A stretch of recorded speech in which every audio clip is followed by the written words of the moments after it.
Voilà, bonjour la francophonie, bonjour chers amis, je suis heureux de pouvoir faire cette nouvelle vidéo où on va prêcher la parole de Dieu, où on va partager ce que Dieu fait, ce que Dieu est, ce que Dieu nous dit. C'est merveilleux de pouvoir être ensemble, c'est merveilleux de pouvoir découvrir et apprendre toujours plus de notre Dieu, qui est un Dieu si magnifique, si merveilleux.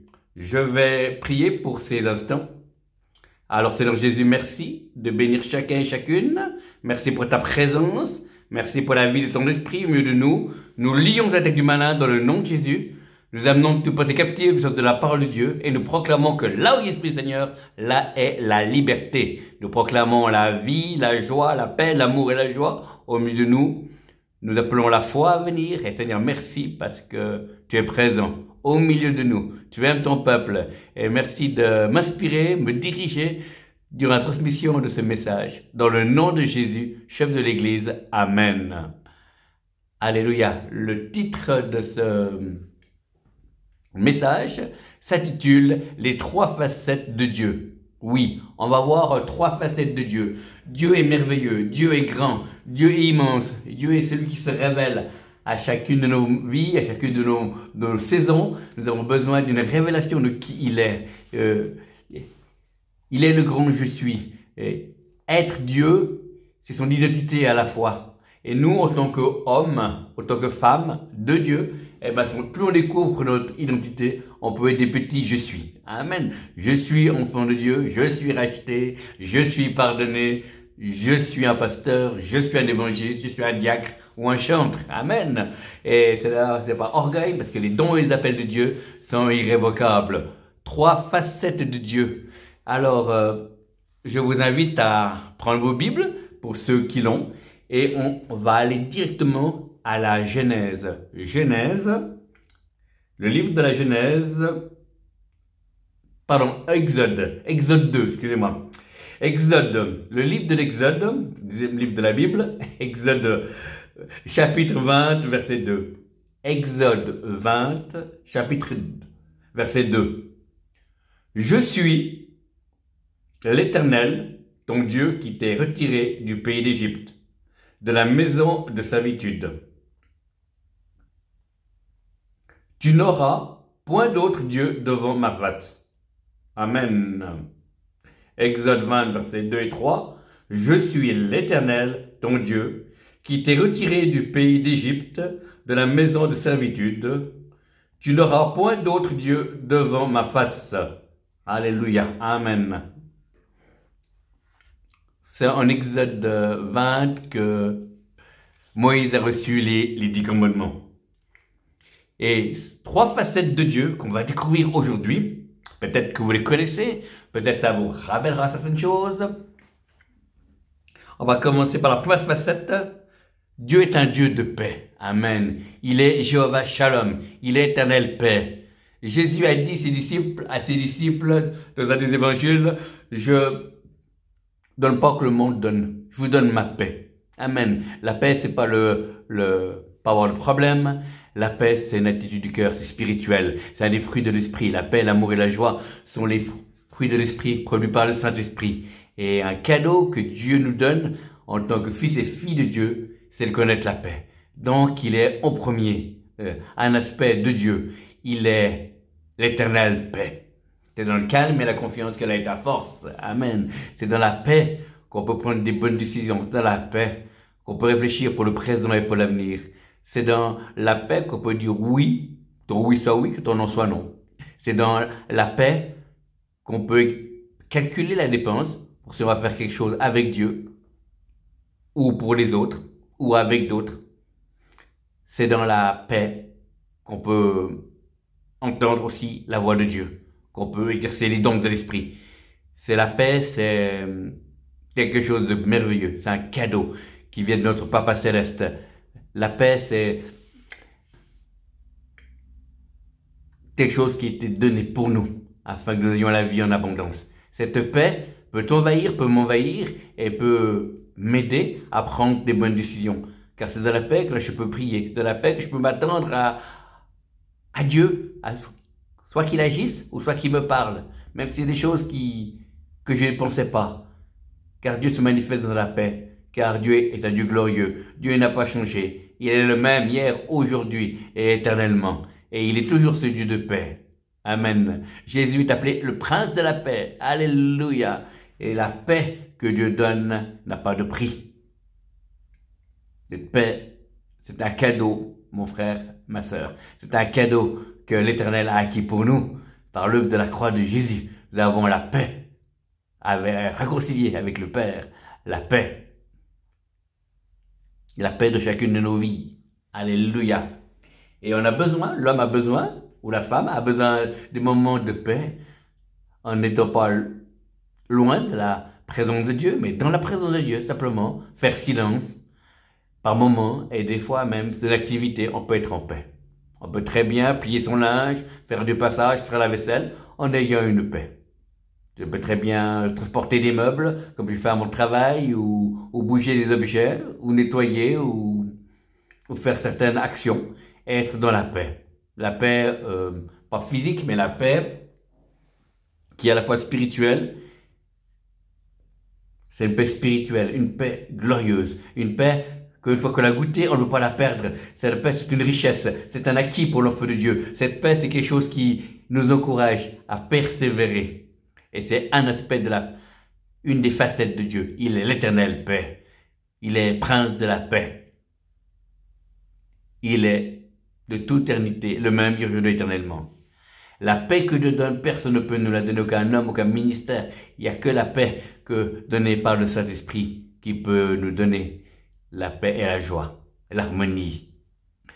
La paix, c'est pas l'inaction. La paix, c'est un état d'esprit pas de stress. On s'attend à Dieu. Dieu est là et on en est conscient. Dieu est là, il va agir dans certains moments. Et puis pour le moment qu'il agisse ou qu'il n'agisse pas, il reste Dieu et on est dans la paix. La paix qui surpasse toute intelligence gardera vos cœurs et vos pensées à Jésus-Christ, le dira la Bible. Et c'est un Dieu de paix. Et savoir qu'on a un Dieu qui nous donne la paix de manière surnaturelle par le Saint-Esprit. Ça nous permet de vivre le quotidien comme dans les réunions, comme dans les moments plus difficiles. Si on peut garder cette paix, on est en harmonie avec lui et lui peut nous parler.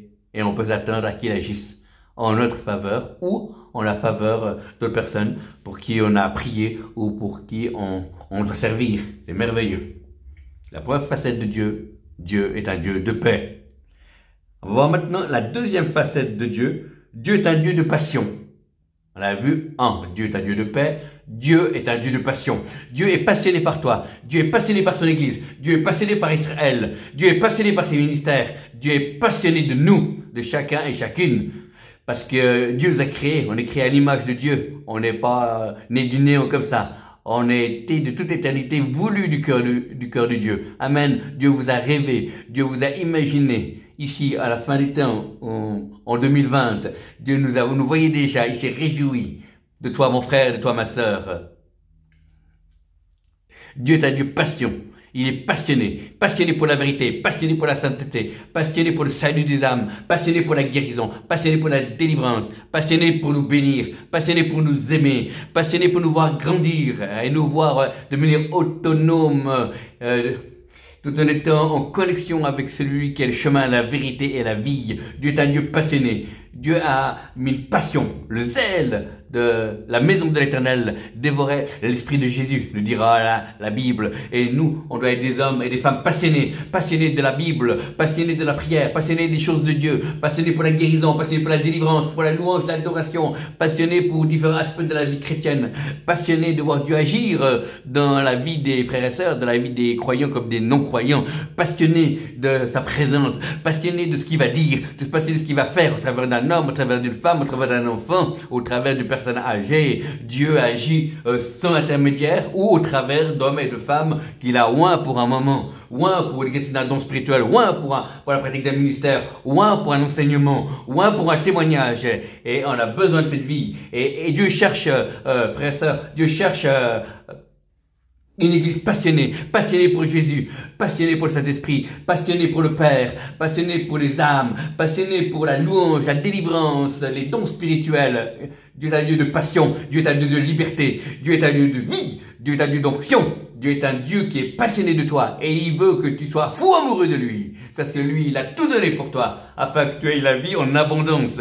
La vie en abondance. Et on doit être passionné. En retour, on peut l'aimer. Il nous a aimé le premier. Ils ont tout, le chemin, la vérité et la vie. Mais nous voulons être passionnés par son cœur, passionné par sa nature, passionné par ce qu'il aime, passionné par ce qu'il fait au milieu d'Israël, passionné pour ce qu'il fait au milieu des nations, passionné pour ce qu'il fait dans nos églises locales et dans nos conventions, passionné pour ce qu'il fait de chacune de nos vies, qu'on a chacune une destinée. Dieu est passionné pour ta vie. Dieu est heureux. Dieu veut que nous puissions être enflammés pour lui, avoir du zèle, à persévérer, aller au-delà tout en restant de l'amour, dans l'humilité et dans l'onction. Nous devons être passionnés pour le royaume de Dieu. Le royaume de Dieu ne consiste pas en paroles seulement, mais en démonstration de force et de puissance. Et il faut que la puissance de Dieu se manifeste dans l'église. Il faut que la puissance de Dieu se manifeste dans les églises de maison. Il faut que la puissance de Dieu se manifeste en Israël. Il faut que la puissance de Dieu se manifeste au milieu des Juifs messianiques. Il faut que la puissance de Dieu se manifeste au milieu des non-croyants. Nous avons besoin d'un peuple passionné, avec une ange passionnée, avec un cœur passionné, avec un désir passionné de voir le règne de Dieu agir dans nos vies, voir la présence de Dieu agir dans nos villes, dans nos rues, dans nos pays, dans nos cantons.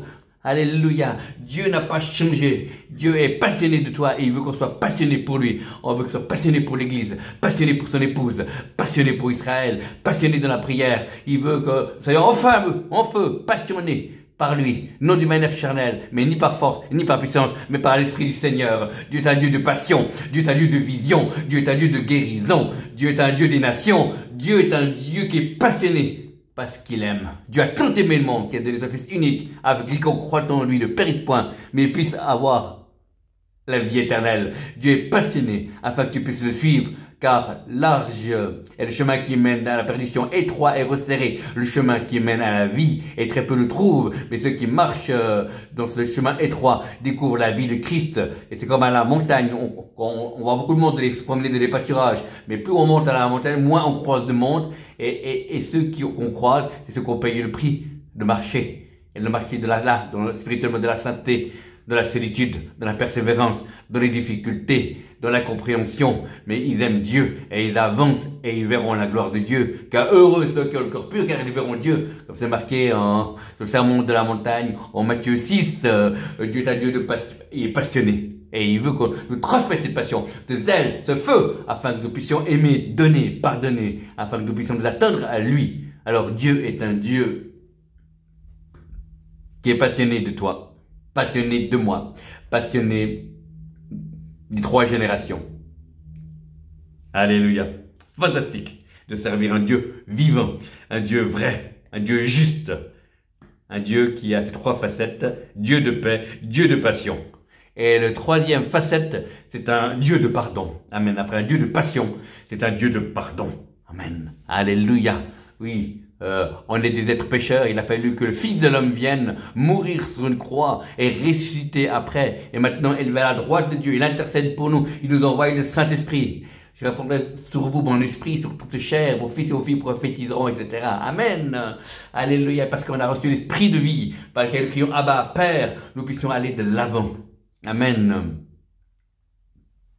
C'est merveilleux de servir Dieu. Dieu est un Dieu de pardon. On peut se pardonner les uns les autres parce que lui, il a pardonné en premier. C'est nous qu'on a renforcé Dieu en premier. On a blessé Dieu, on a péché contre Dieu. Et quand on se convertit, eh ben, là, notre nature pécheresse est ligotée par le Saint-Esprit. On devient une nouvelle créature.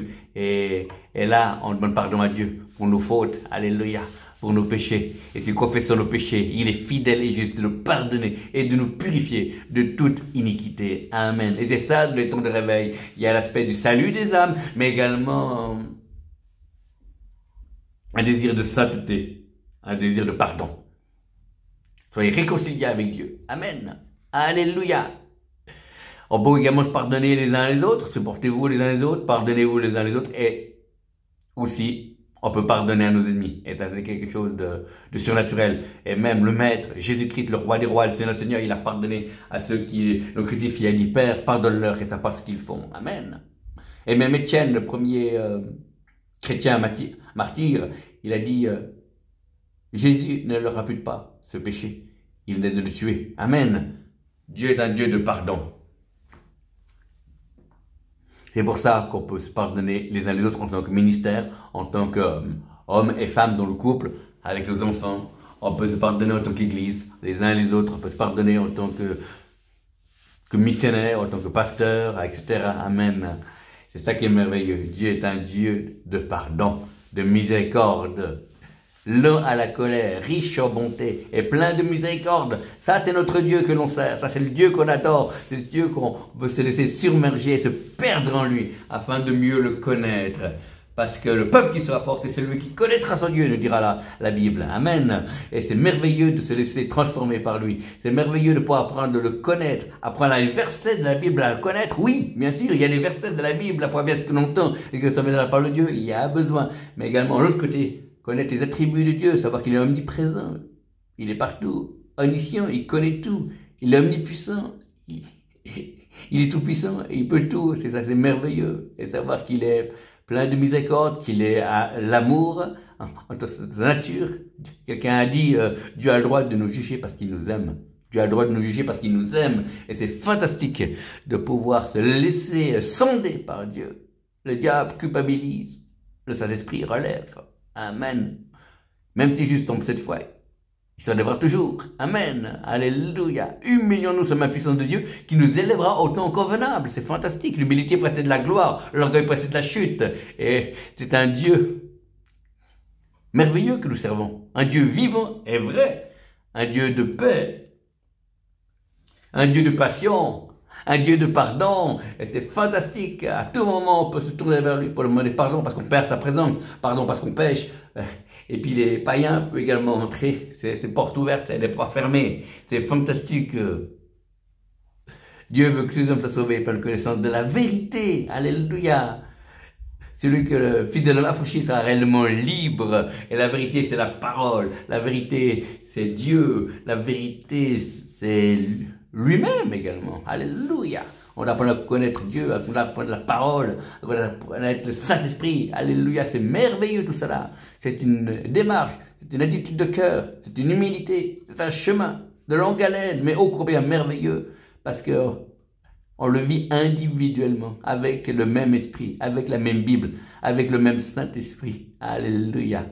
On n'a qu'un seul Père au ciel. Alléluia, c'est merveilleux de pouvoir continuer à apprendre à connaître Dieu. Alléluia. L'apôtre Paul dira dans une de ses épîtres, il dira « Je cours, tâchant de le saisir. Je ne connais pas en quoi c'est Christ. » Amen. À la fin de sa vie, il est pourtant planté des églises, ordonné des ministères, gagné des âmes, alléluia, etc. Il avait tas de choses, mais il n'avait qu'un désir, c'est de le connaître lui. Et que ça puisse être un moteur pour nous, en tant que responsable d'église, en tant que membre d'église, de pouvoir connaître Dieu. Amen. Pouvoir connaître sa présence, connaître sa nature, connaître ses projets, connaître ses paroles. Et ça, c'est fantastique de pouvoir se laisser transformer par celui qui peut tout. Et apprendre à le connaître toujours plus dans l'intimité, pouvoir le connaître toujours plus dans le silence, pouvoir connaître aussi dans les sons, dans la louange. C'est beau de s'approcher de Dieu. Approchez-vous de Dieu et il s'approchera de vous. C'est marqué dans le livre de Jacques. Alléluia. Livre de Jacques, Nouveau Testament. Alléluia. C'est fantastique de pouvoir se laisser transformer, aimer, bénir par Dieu et ressourcer. En tout cas, que le Seigneur vous bénisse. C'est merveilleux de connaître ce Dieu qui est à la fois un Dieu passionné pour toi, un Dieu de passion, un Dieu de pardon et un Dieu de paix. En tout cas, que le shalom de Dieu t'accompagne durant toute cette semaine.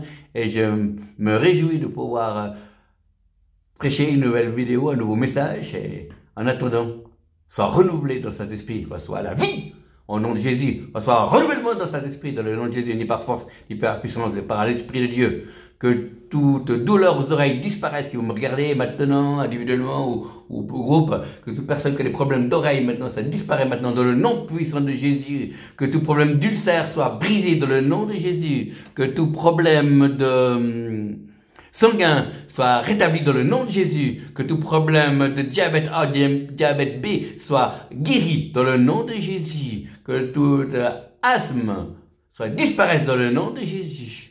Que toute maladie sanguine et maladie de peau soit vraiment guérie dans le nom de Jésus.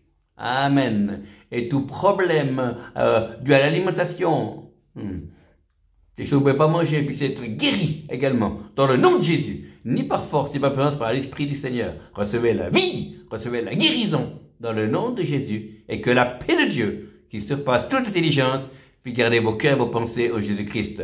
Que le Seigneur vous bénisse et je me réjouis de vous retrouver pour une prochaine vidéo. Shalom. Au revoir. Merci.